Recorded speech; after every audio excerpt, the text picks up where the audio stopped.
Today in the Lazy D&D Talk Show, we're going to talk about a new product that I am putting out with Scott Gray and Teos Abadia called Forge of Foes. You're going to learn all about it, and you can sign up to be notified about it. I'm going to talk about some new content for the City of Arches that I've been working on Patreon. We're going to look at the future of D&D based on the interviews with Kyle Brinks that he's given across a few different YouTube channels. I'm going to talk about the Escape from Undergarden Kickstarter by JVC Parry and the Encyclopedia 2 Lore Book and Toolbox by Studio Agate Kickstarter that's going on. And we're going to cover the first batch of questions from February 2023 for the Patreon Q&A. I'm Mike Shea, your pal from Sly Flourish, here to talk about all things in tabletop RPGs. This show is brought to you by the patrons of Sly Flourish. If you want to get access to the City of Arches source book, to Uncovered Secrets, to a dedicated Discord channel, to the monthly Q&A, to a bunch of other exclusive things, you can do so by joining the Sly Flourish Patreon. The link is down in the show notes below. And to the patrons of Sly Flourish, thank you so much for your support. Take a look at that, my friends. I have partnered with my friends Teos Abadia and Scott Fitzgerald Gray to work on a book to help GMs build, modify, and run 5th edition compatible monsters. Most monster books that you find out there are big monster books packed with monsters you can pull and reskin and use. This is a book, they offer you the fish, and we love our fish. I have many creature books and I love them dearly. This is the book about how to fish. What if you want to build your own monsters? What if you want to build your own monsters in only a few minutes? What if you just want to customize some of the monsters that you have, giving them interesting little things that you can just drop right on them to make them more exciting for your players? What if you want a whole book about different kinds of advice for how to run monsters? What kind of encounters to run? How do you run more tactical focused encounters? How do you make environments more interesting? All these different topics are covered in Forge of Foes, a book that we are putting out on Kickstarter. We're launching on Kickstarter on March 1st. So you're going to hear me talk a lot about it. I hope that's okay with you. But we're going to talk a lot about this book. Next week, I hope to show a preview of the book that we're going to release as part of the Kickstarter. If you want to learn more about this Kickstarter, it's going to be really cool. It's going to be a really fun book. Look at the cover. The cover art by Jack Kaiser. He's done all of the art for all of the other books that I've done. Fantastic work. And this is it's going to be an awesome book to help you quickly build monsters or modify monsters or customize monsters or just look at how to run monsters in different ways. All the different techniques. Definitely falls into the lazy DM style of advice that you've enjoyed from me in the past. The Kickstarter is on March 1st. There is a page right now where you can be notified on the launch of the Kickstarter. You can find a link to this down in the show notes below. Notify on launch doesn't require that you're committing to anything. You will just get an email notification that says, hey, the Kickstarter is launched, and now you can come and take a look. Lots of really great stuff. Going to be a really fun project. And on the Kickstarter, of course, we will offer a free preview that anybody can enjoy that has tools you can use right away to make your monsters really awesome for your 5e games. So check it out. Coming soon, March 1st. We're really excited for it. We've been working really hard. We're working for a year on it. Scott and Teos and I have been working for a year putting this together, and we're really excited to be able to launch it on Kickstarter. In addition to the Forge of Foes, I've also been working on the City of Arches. The City of Arches is a source book that I have put out to patrons of Sly Flourish. Patrons of Sly Flourish have watched it grow over time. And the idea was to have a campaign location that can be dropped into any major world that you could break into pieces and use, or you could just plop this one city in your own campaign and use it as either a small thing or even build an entire campaign. It's been growing every month. I've been adding new things to it. It's 60 pages at this point, has lots of new material. And I wanted to talk about some of the new things that I've added over the past month. Every month or so, I like to talk about some of the things that I've added. Patrons of Sly Flourish already have access to all of this. You can go to your Patreon account, go to your rewards. You can see City of Arches. When you click it, you get a new version of it that includes all the things that I'm talking about today. So if you have had it and you haven't seen this, you can pick it up. One of the things I added last month, I think I've already talked about this, but I'm going to give a little highlight of it again because it's a really big deal, is I added a whole sort of mini source book in the source book for a location called Sunken Revia. Sunken Revia is a really deep adventure location intended for characters of 5th level and above. That's very dangerous. Lots of different places to explore, lots of monsters to fight. not nearly as nice as all of the stuff that's up there in the City of Arches above.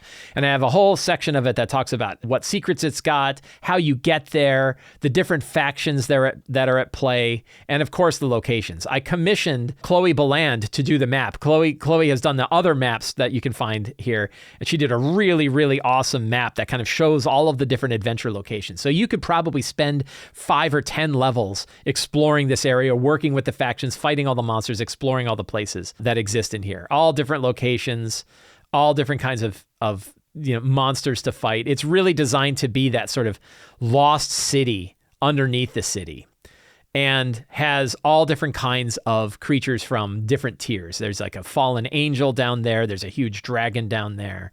There's all different kinds of stuff that you can find. Here's a whole like random encounter section.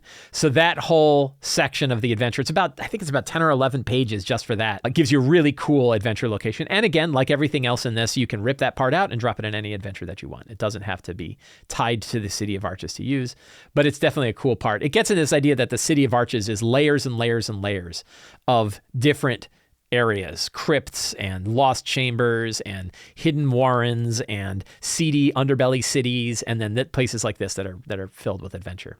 So I added that a month ago. The most recent stuff I added has actually been some stat blocks.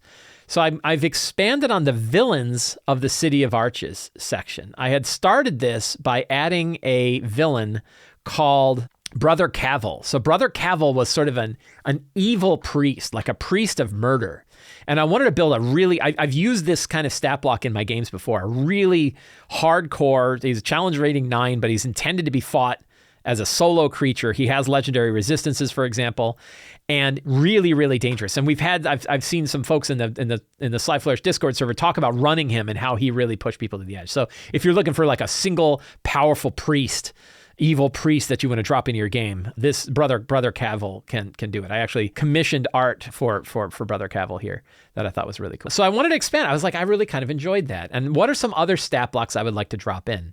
So I created a few. I have the cult fanatics of the City of Arches. I really love the cult fanatic stat block. I love cults, but I really love the cult fanatic in particular. And I was like, what would a cult fanatic look like that was using some of the more modern 5e monster design? That idea of like, instead of relying upon spells for challenge rating, you instead give them abilities that make them dangerous on their own. And this cult fanatic is an example. Still same, these are all drop-in replacements. You can pop out your existing cult fanatic, drop this new one in, works perfectly well.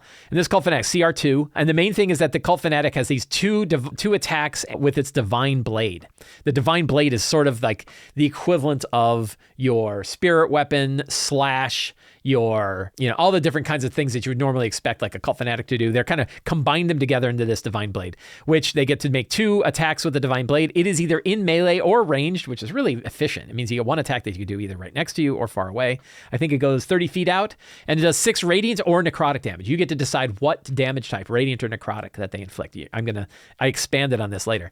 And then as a bonus action, once per day, until the end of the next turn or until it hits with a spell attack, the cult fanatic gains advantage on spell attacks. If it hits with a spell attack and inflicts an extra 3 radiant or necrotic damage, and the target must succeed on a DC 12 wisdom saving throw or be blinded. So essentially, one time, as a bonus action, it can sort of infuse itself with this energy and attack with advantage. And if it hits, they take extra damage and they make a saving throw, and then it's expended. It doesn't do it all the time. It does it one time. So that's why it says until the end of its next turn or until it hits with a spell attack. Once it hits with a spell attack, it no longer does that. So I thought that was a really fun way to kind of beef up a cult fanatic. It still has some spells, healing word, command, and hold person. The expectation isn't that you're using those spells. The expectation is you're using the actions and the bonus actions in combat. So I was like, that's cool. Let's do some other ones. What about the mage stat block? The mage stat block is another one where most of its challenge rating is buried in its spells. What would a mage look like where you took that out and put it into its normal action? So I created these exiled mages of Cartan. Cartan is sort of like the mage guild of the City of Arches. Very shadowy stuff going on there. Really, they're definitely like shady things happening there. And some of the mages are too extreme for them and get kicked out.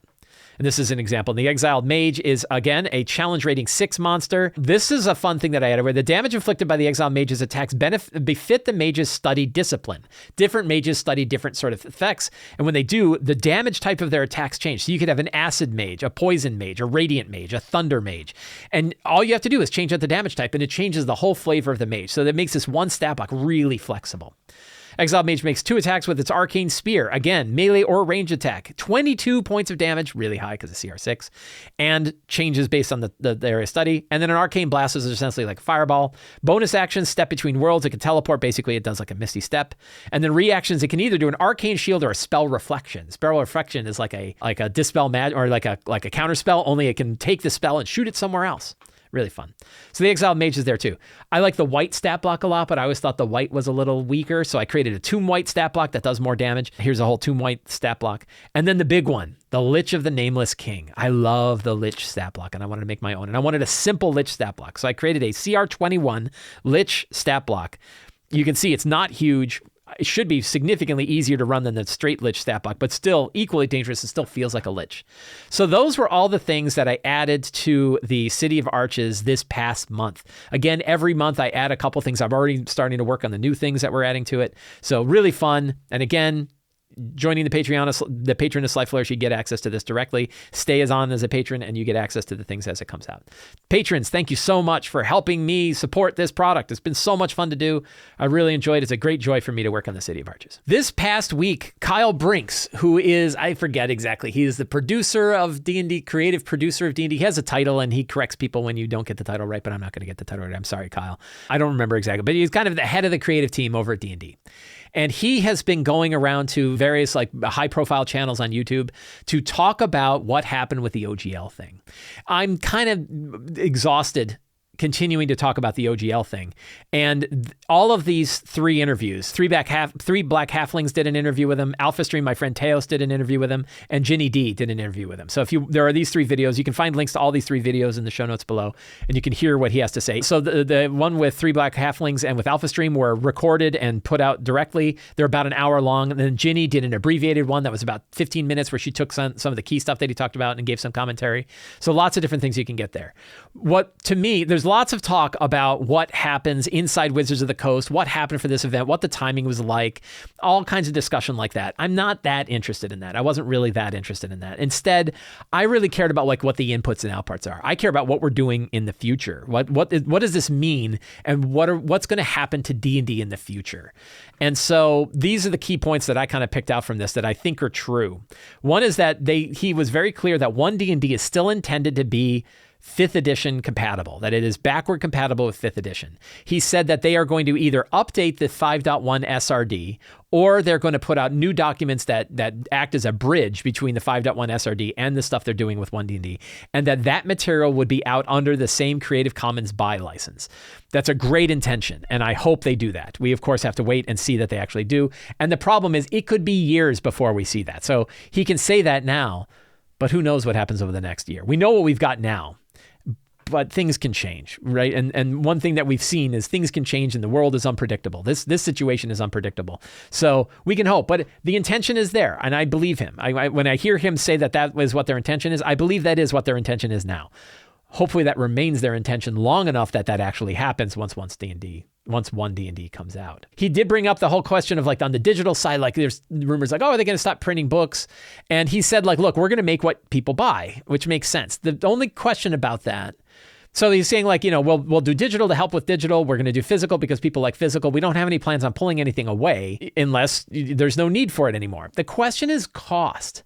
That when you're running a big company and you're a bit desperate, which it feels like Wizards of the Coast is a little, if you look at their stocks and you look at how much they paid for D&D Beyond, it seems like they might be a little bit desperate.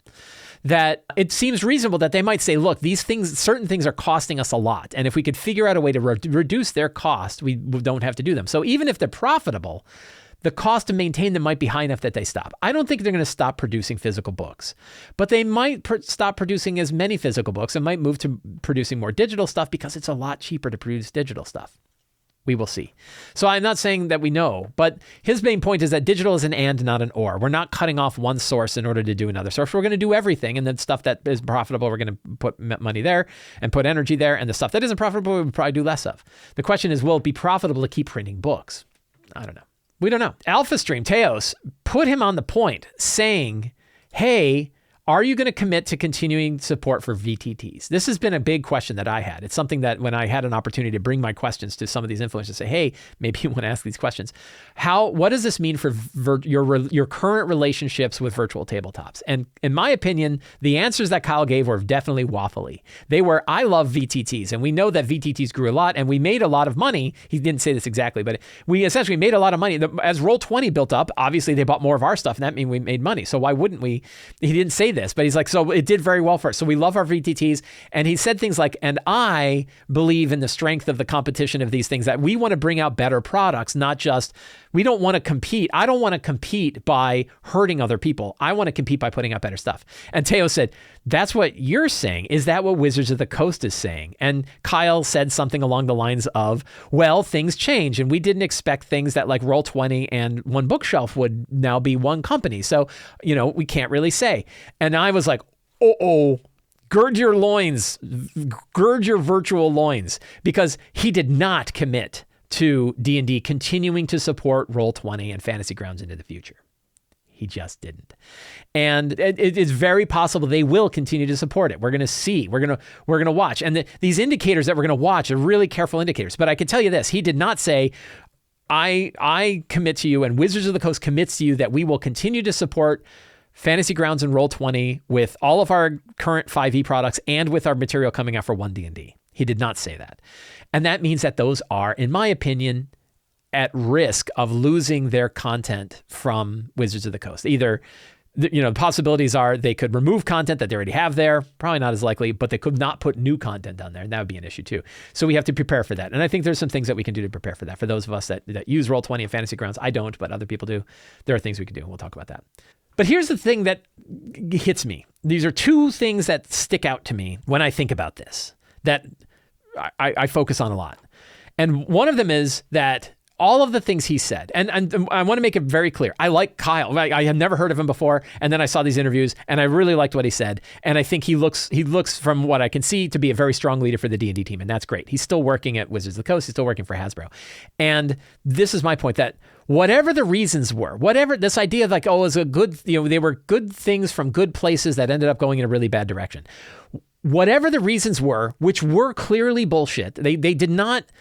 The reasons that they said they were doing this, which they feel like were genuine. Giant corporations like Facebook are going to come after us, or we're going to see, crazy neo-Nazi 5e RPGs, or NFT scams. The NFT thing was really interesting because he didn't say no NFTs. He said no scamming NFTs. That was when Teos was like, you guys have NFTs. It's like, we don't mean ours. We mean scams, which are all of them. So it's just a technology, I think is what he said. NFT is just a technology. So all of them are clearly bullshit. And it takes one scrapey level to go down and be like, you're the guys that came up with a hey dizzy. You have NFTs and you are a major $8 billion or $6 billion company. So don't give us these reasons of defending yourself. Regardless of the reasons though, let's just put that aside. Regardless of the reasons, somebody at Wizards of the Coast thought it was a reasonable idea to find an unintended loophole in the OGL and exploit it with the potential effect of screwing hundreds of other role-playing game publishers. And either, according to the claim, and they've been working on it for 2 years, and either they weren't thinking about other RPG companies at all, which is kind of what he claimed. We never wanted to hurt them.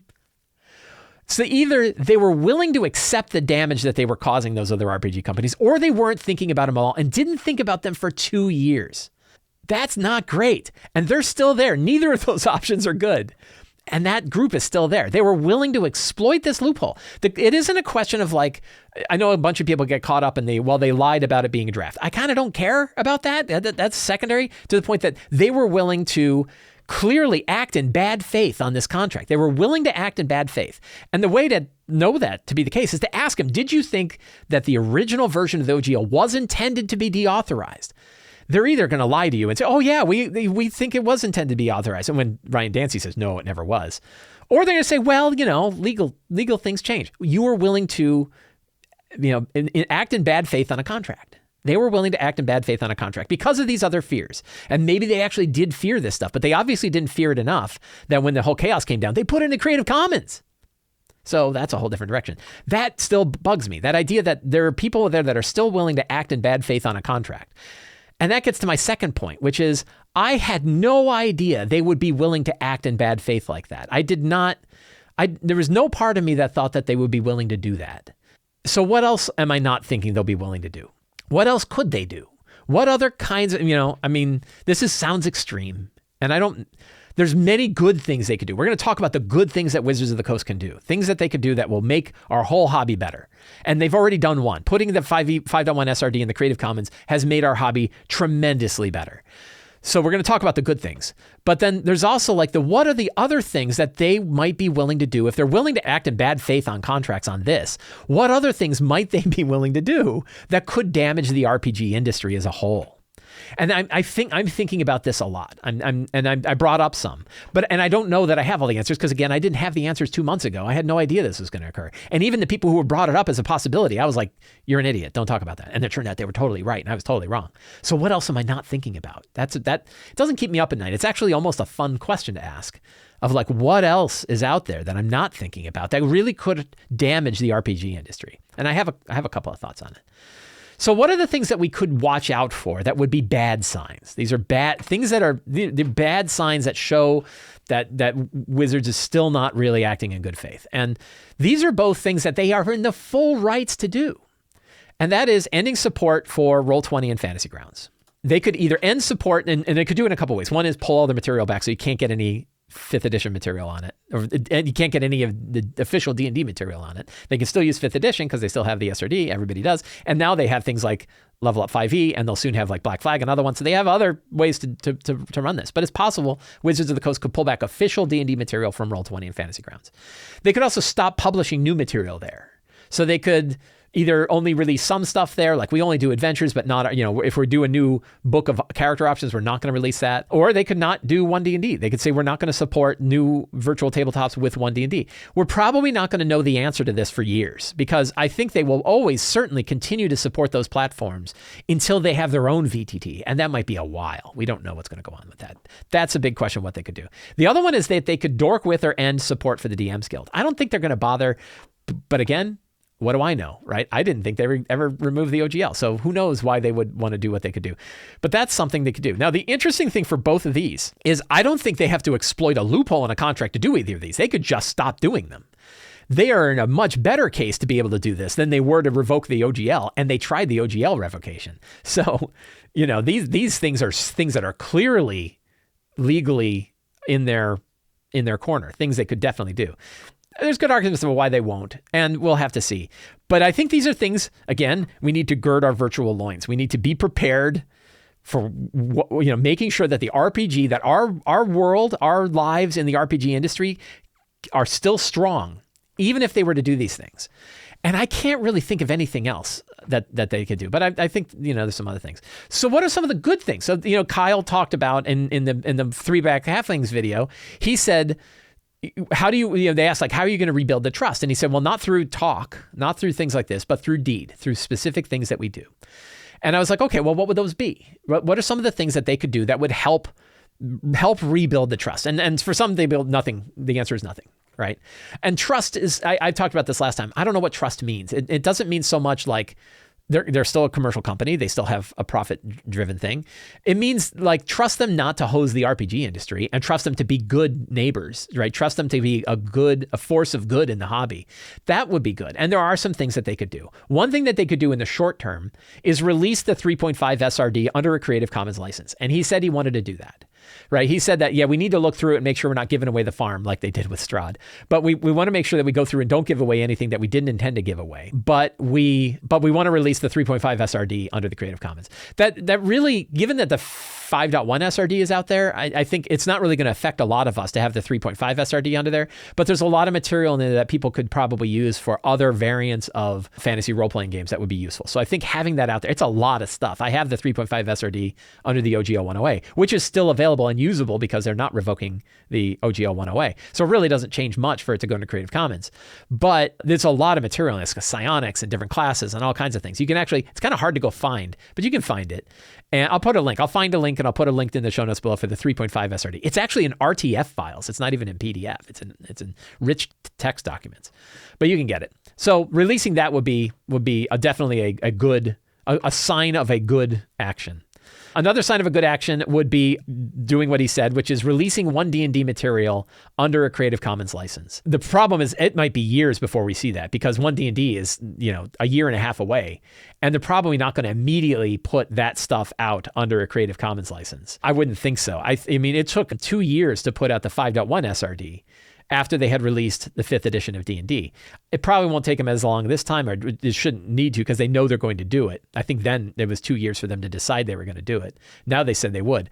But the more material we see them release that makes one D&D backward compatible with 5th edition, that they release into the Creative Commons so that people can write compatible products with both, that would be a really good thing. That would be a sign, in my opinion, that they are, again, and they're doing more than they have to. Right? If they did that, I mean, again, Green Ronin doesn't do this with Fantasy Age, and we don't yell at them. So the idea that they could just say, well, no, one D&D is going to be, if you want to work with one D&D, you would have to come to us and we'd have to have an informal agreement with you directly. We're not going to open up an SRD. They could have said that, but instead he did say, so now it's mostly holding him to his word. They did say that they would release one D&D content under a Creative Commons license, so that stuff would remain backward compatible. But that could be 3 pages of conversion. It might not be new classes and new spells and new monsters. It might be. That'd be great. And that would be a sign that you really heard us and you're really helping the industry again. If they were to put out a 5.2 SRD that contained new monster stat blocks that are in the new updated format for whatever they decide, new class descriptions that are with a new format, feats, offering up actual feats, because there aren't feats in the SRD. There's only one feat in the 5.1 SRD. New ancestries, the whole new way, and all the new vocabulary. If they release basically a 5.2 that was the one D&D version of the 5.1, that would be a really good sign that they are, back to acting as a good steward of the brand, a good steward of D&D, and that they are working hard with the community. And it would help them because it means people would write stuff that's directly compatible with the product that they're putting out, which I think has helped them a lot over the past 10 years. So those would be signs. There are both other good paths that they could take, and there are other paths that they couldn't take. The two things that make Wizards of the Coast and D&D different than other 5th edition publishers are really in two specific things. One, they're the ones that put starter sets on Target bookshelves and sell a lot of them. So they are the entry point of the hobby in a way that no other RPG really is the same kind of entry point, certainly not at that scale. So we care for them to bring new people into this hobby, and then we can show them the wide wealth of material that they can have through many different companies. And the other one is D&D Beyond. That D&D Beyond is very, very popular, and it's a locked in thing, and no other company, I don't think Paizo has anything like that, and no other RPG producer has a platform that is so closely tied to their RPG that everybody primarily uses. Unless it's really small. But it's not true with Roll20 and Fantasy Grounds, because Fantasy Grounds doesn't have an RPG. Roll20 made one, Burn Bright, but it's not exactly the most popular RPG they have there. So it's different. 50% of the games that are played on Roll20 are played by a system that isn't theirs. So it's different for D&D Beyond. So I still get back to D&D Beyond is the lock-in, and D&D Beyond is the thing that actually makes the monopoly for D&D, more so than anything else. So those are some thoughts that I've got. Anyway, it was very interesting to see. I don't know if there's more information that's going to be coming out. I don't know if Kyle's doing more interviews. I think he's got everybody sort of has the same sort of questions, and I think that he's got his sort of preset answers. So I don't think we're going to learn too much more, but we'll see as the future goes on. And we're going to talk lots about the RPG industry, not the RPG industry, but the RPG hobby. How do we make sure our hobby remains strong? And I think we're in a really good place. We're in a much better place than we were a month ago. And that makes me really happy. Let's take a look at two different Kickstarters. My friend Josh Parry, JVC Parry, has a new Kickstarter for Escape from Undergarden. This is, I don't think it's like a Feywildy sort of adventure, but it's certainly one that's sort of set out in the wilds. And it's at a fifth level adventure. I think it goes from 5th to 8th level, 45-ish pages. Is that what he said? I think it's 45 pages. Yeah, 50-page long adventure. It is £12 to support it. So about $18 for the PDF version of it. $25 gets you the softcover in PDF. I think that gets you, is that the, let's see, perfect bound full color print copy of Escape plus the additional, yeah. So that is that you for that $25 you get the full thing. So that's a pretty good range of price. For an extra $10 you get the physical version. That's hard to beat. Looks like a really cool adventure. Beautiful, colors, really nice maps. And I already know the answer to this, but it's always fun. Free previews. Can you get the chapter for free? Josh, are you going to make me sign up and buy it through your web store? No, it goes straight to Google Drive and you can download the preview right here. So here is a preview of the adventure itself. I always find this very useful to see, like, what does the layout look like? What does the art look like? It gives me a good idea. A lot of different Kickstarters that I look at, looking at the preview gives me a really good idea of like the quality of the kind of work that I'm going to get. So I really like to get this preview. And you can see very good, solid, beautiful design, beautiful artwork. Everything that I've gotten from Josh Parry, I've really liked. And I think this is this kind of adventure really feels like it would fit well into like a Margrave setting in Kobold Press's Midgard world. That looks really cool. So if you were looking for a medium-length adventure, like a 50-page adventure, sort of a medium-length adventure, 5th to 8th level, set in a town, and the adventures going on around the town that have a lot of sort of influence into nature, I probably not like direct Feywildy sort of stuff, but really good stuff. And, check out the preview, take a look through his Kickstarter page. Escape from Undergarden. There's videos. Josh has started to put some YouTube videos out, so there's a bunch of YouTube videos that talk about it as well. So if you want to learn a little bit more before you drop your $15, you can take a look. And if you want to find out more about this Kickstarter and you want to back it, I did back it. It doesn't say I backed it here because I use my other browser for this, but I did back it. You can find out more in the show notes below. Give it a check. That's Escape from Undergarden by JVC Parry. The other Kickstarter that caught my attention is it's called the Encyclopedia 2 Lore Book and Toolbox for your 5e campaign. And when I first saw it, I was like, I don't really know much about this. And it looks like a great big book. And then I recognized that, this is done by Studio Agate. So Studio Agate really just came on my radar. Studio Agate is a French publisher, a French publishing group, and a number of different people that work there. And they had put together a 5e, not a variant, but like a 5e full system called Fate Forge. And you can pick up, let's see, they have a picture of it in here somewhere. There's there they are. You can pick up Fate Forge in digital versions on DriveThruRPG. They are pay what you want. The price per book is set at kind of $20 a book, but I think it's reasonable that if you wanted to just take a look at them and see what they're like, you could pay less than that. Take a look at the material, decide if it's what you want, and if you were going to really keep them and use them, then you probably want to pay more than the $20. You can always go back and give them more. Fate Forge is actually 4 books that exist, and I'm going to link down to the DriveThruRPG side of it. I think they have it here as well. And it looks like as part of this Kickstarter, you can buy a physical version. And given that it is 4 great big books, they're more than 400-page books. And just the first Fate Forge books are 4 books alone. It's bigger than the books. Here's an example. Look at that crazy big slipcase. For $250, you can get the Tetralogy collection. Is that 5? I guess that's 5. Yeah, it's the 4 books plus the 5th book. So you get 5 books in one big volume. This one makes it look like it's only 4. So maybe it's only 4 books. I'm not sure. I have to dive in. The one thing, so when I saw this Kickstarter, yeah, and so you can go and get the Fate Forge Tetralogy is complete and available as a pay what you want on DriveThruRPG. So they don't have a free sample that you could just click and get, but they have all of their books available. Pay what you want. I give them a pass. So they have they have like the Fate Forge Adventures book, which is sort of like your player's handbook without spells. The Grimoire, which is a book of spells. The Monster Compendium, which is a bunch of monsters, and then the first Encyclopedia. I guess they have another creatures book too. I guess there's 2 creatures books that they have available. And it looks like the second one is not pay what you want. It's $25 for that one. But you can pick all of these up. And the Encyclopedia is really and I have it here, 365 pages.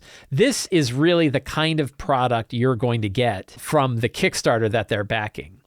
And I didn't give it it's 350 pages, so I didn't give it a huge view. But in my skim, it looks really nice. I really like the idea of it. I like the idea that the encyclopedia is mostly lore and descriptions of locations and things that are going on there.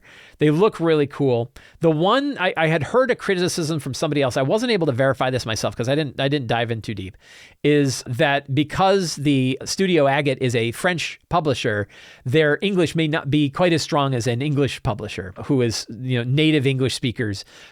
But on the other side, there are French versions of all of these books. So they're reaching an audience that almost hardly any other third-party publishers reach. So just having a multilingual book at all is a really good way. In fact, it's a big way to expand this hobby that is hard to do. I don't do it, and it's very hard to expand out. But doing so can bring a lot to it.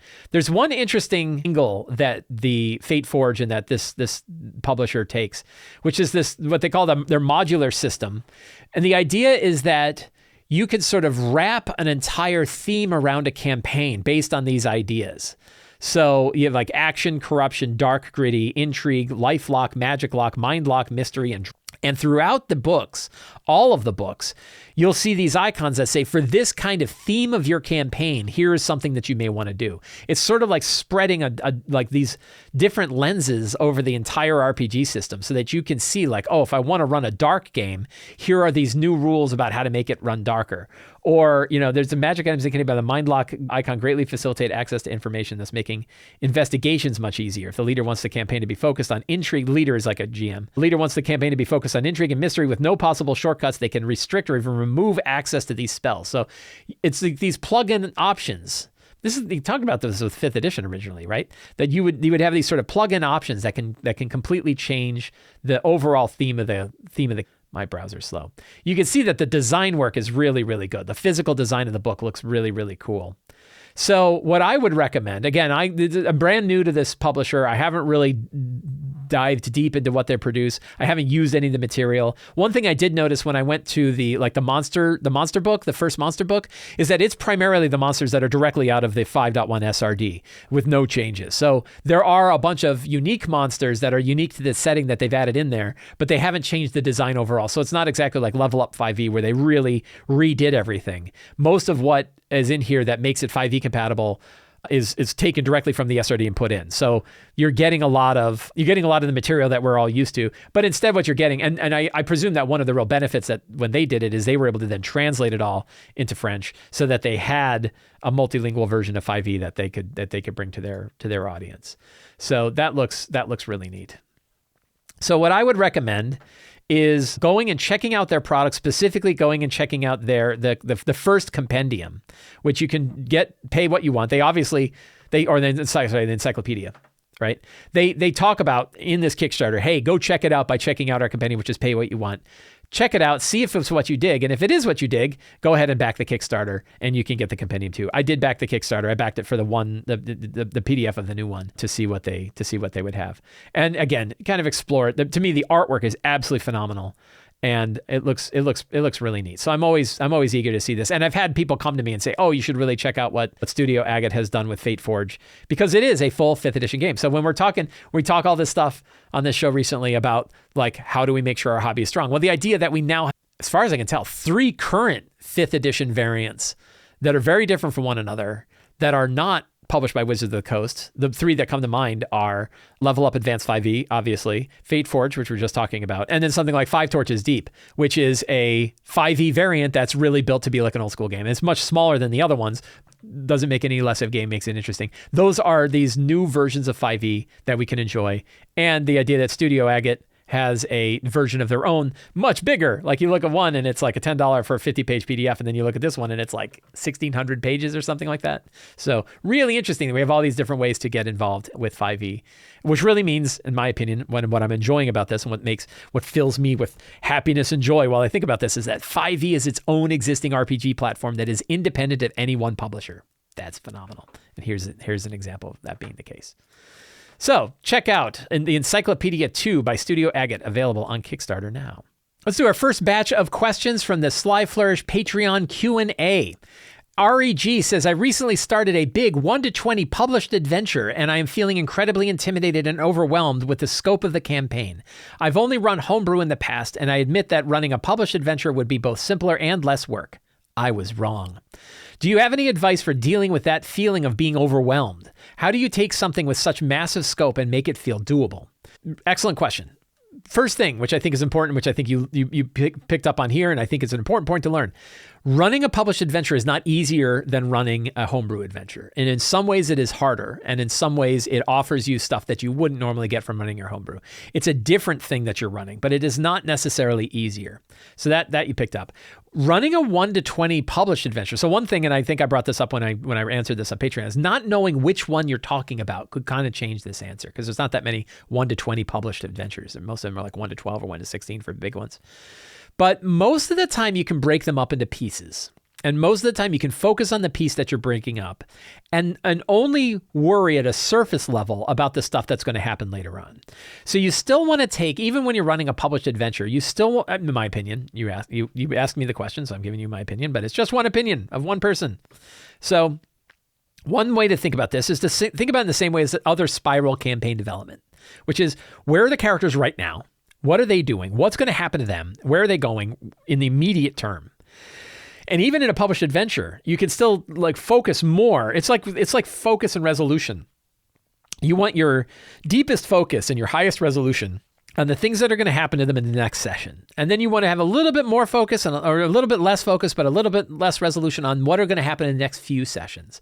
But you don't need to know like every detail of every room and every part of the last part of your campaign. A lot of times campaign adventures, big campaign adventures, have lots of locations and lots of location descriptions. It's worth giving those a good skim read just so you can pick up the big beats, but you really don't need to know like every detailed room description of a room you're not running a long time from now. So if you look at like Tomb of Annihilation as an example, in Tomb of Annihilation, I don't have to worry about every detailed thing going on in Tomb of the Nine Gods when the characters are in Port Nyanzaru. I really don't need to worry about it. If I'm running Empire of the Ghouls, and I am running Empire of the Ghouls, Empire of the Ghouls is a great big campaign adventure written by Kobold Press. And when I ran chapter 1, I really didn't need to worry too much about what happens in the later chapters. I really only needed to know what are the big beats of the game. And most good campaigns tell you up front what the summary of the campaign is. And the summary is worth knowing, where it's generally headed. Who are the main players? Who are the main villains? What are they doing? What things...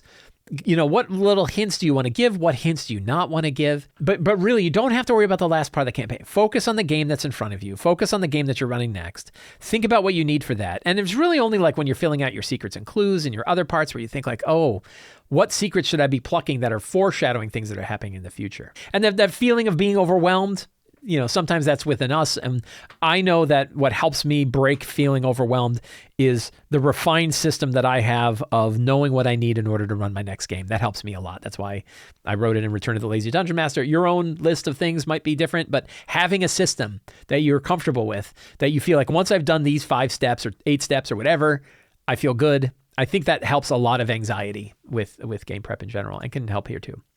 Joseph C. says, I'm pitching different ideas to my players for campaigns for me to run since our last one ended. We had it narrowed down to 3 options, and 4 of the 5 ranked one of the adventures, Drakkenheim, as their first choice, and the 5th ranked that one last. How do you deal with situations where not everyone can agree on the best adventure?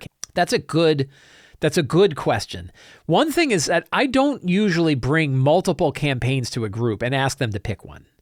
I usually bring one campaign at a time. And it's usually the one I want to run the most. And then make sure they're okay with that one. And I don't think they've ever not been okay with that one. I think every time I brought a campaign forward and said, hey, how would you guys feel about running this? They're like, yeah, that sounds great. The nice thing there is that you don't have to worry about somebody not, only if somebody said, I really don't want to play that one. In this case, if somebody said, I don't really want to play that one, then you say, well, let me put that one aside and let me look at these other ones and see what you think there. I think it is worth talking to the person who didn't want it to find out why. And if it's like, well, I don't know, I just didn't really like the theme. What you could do is try to find out the reasons they didn't want to play it and see if those are things that you can fix when you're running it, because you have a lot of control over what you can fix. But if you hear what they're asking, and you don't think the adventure is just going to work, then you might set one aside and look for something else.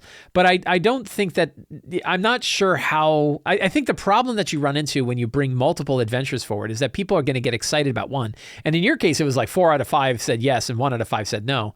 But it could have been 2 out of 3, and it could have been 3 out of 2 liked one and 2 out of 3 liked the other. And then somebody's disappointed, right? 2 people are going to be disappointed. So I think, to me, the better way of bringing a campaign to a group to ask if they're interested in playing is to do each one at a time and then run with the one, based on your order of preference. And then the first time the group is like, yeah, that all sounds good, then you should be good.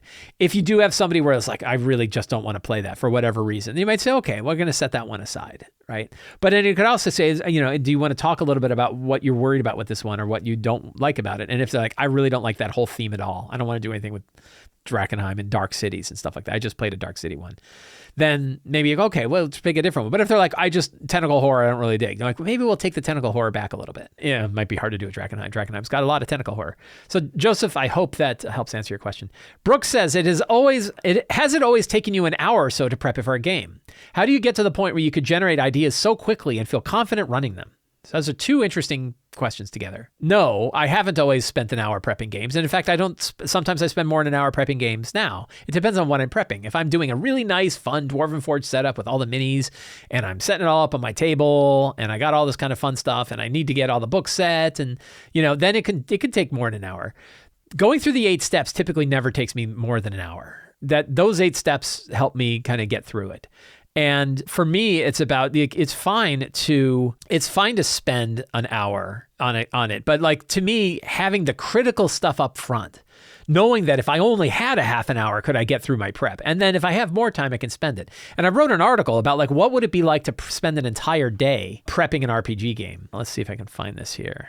So this was a fun one. I actually got this when Matt Colville started his company, and he talked about how there was one time when he was running one of the games for his streaming thing, and he's like, all I have to do today is prep this game, and I have all day to do it. And I was like, wouldn't that be cool? And so I actually did that. I said, I'm going to spend an entire day where my only thing to do that day is prep for a D&D game. What's that going to be like?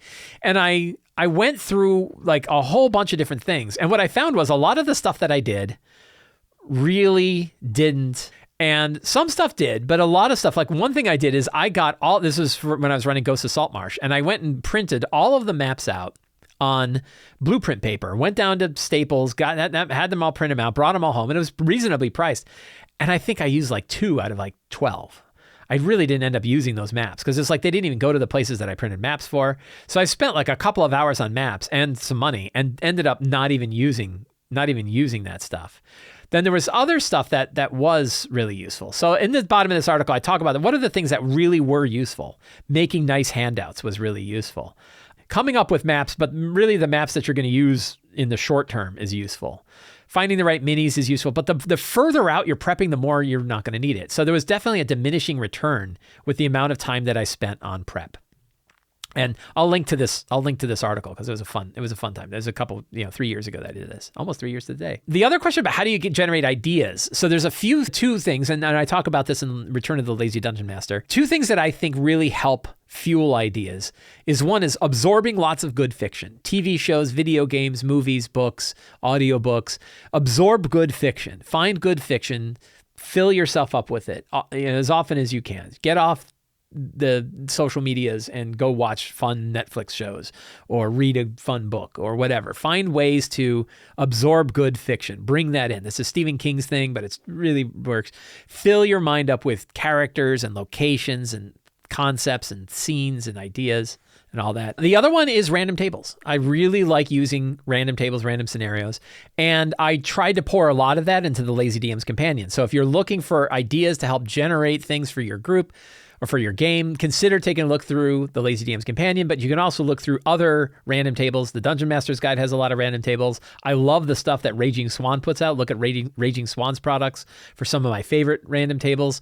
There's lots of different sources for random tables that you can kind of roll on to give you ideas about where to take your game. So those are really the big ones that help me. Michael says, do you have any advice on how to effectively run short sessions that are approximately 2 to 2.5 hours in length? The game sessions happen every other week. How do you suggest balancing gameplay, character development, story progression within these shorter time frames while also ensuring the characters can pick up where they left off and maintain their engagement in the game? So my games are 3 hours, and really they end up being like 2.5 after we talk in the beginning and we take a break in the middle. So they're really kind of like 2.5 effective hours of the game. And there are a few things that have helped me. I never feel like those are too short. I feel like those are just fine. I feel like we get a lot done. I did have some players recently in the game who were like, I really like more time to be able to do kind of more role playing so we're not rushed all the time. And I get it, but it's also like, it can be harder to fit 4 hours into a game than it does to fit 3. So when I run a 3-hour game, I don't run into those, but there's a few things that I think can really help. And some of these are like things you can control. Some of these are things you might have a harder time controlling. One is fewer players. If you can run with 4 or 5 players, that's better than 6. If you can run with 3, 4, or 5 players, you get a lot more done than you do if you have 6 or more players. So in my sessions, I regularly have 6, but if anybody isn't showing up, we run anyway. So it's not uncommon to run a game with only 4 or 5 players. I've had sessions recently. We just had a session on Wednesday where we only had 4 players, and it meant a lot got done in that time because fewer players means less screen time being spread across multiple characters, and it means you get more done. That can be hard to do, though. You got the players you have. The only thing I'd recommend is if you have a high number of players, play even if they're not able to show up. Say, we're going to keep going anyway. And, don't always plan on everybody having to be there for every session. Another one, which is, as a controversial, it certainly is in some circles, ensure that every battle... a lot of it is in combat, thinking about combat. And there's a few things with combat you can do. One is run easy battles. Run battles where they're fighting a fewer number of monsters that are weaker than the characters are.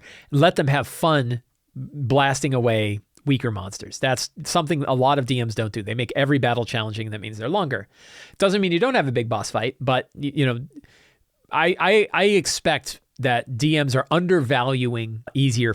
So don't be afraid of making some encounters with easy, including really easy ones.